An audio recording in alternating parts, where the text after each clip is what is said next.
Slovensko leží na streche Európy. Je bohaté na rôznorodé reliéfy a pramenisté oblasti, kde kvapka začína svoju púť.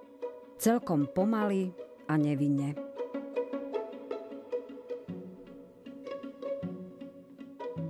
Postupne obohacuje pramene, potoky a rieky, ktoré nasycujú údolia.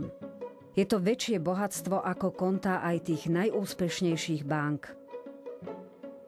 Jeho hodnota sa môže rapidne znižovať, ak nepochopíme, že klimatizačné zariadenie krajiny má poruchu.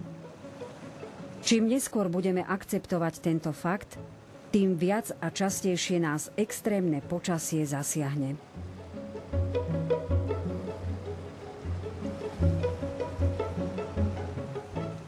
Pokud k této změně nedojde, změně myšlení, ale i změně krajiny, tak musíme počítat s tím, že my i naši potomci budou nešťastní. Protože každým rokem budou muset očekávat, co se zase stane.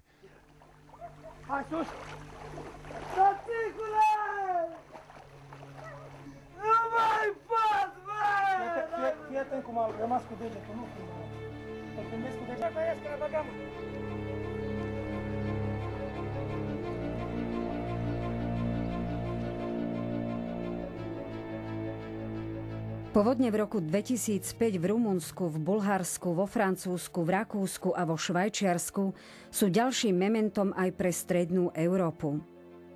Ukázali, že výskyt živelných pohrôm už nerastie z roka na rok, ale z mesiaca na mesiac.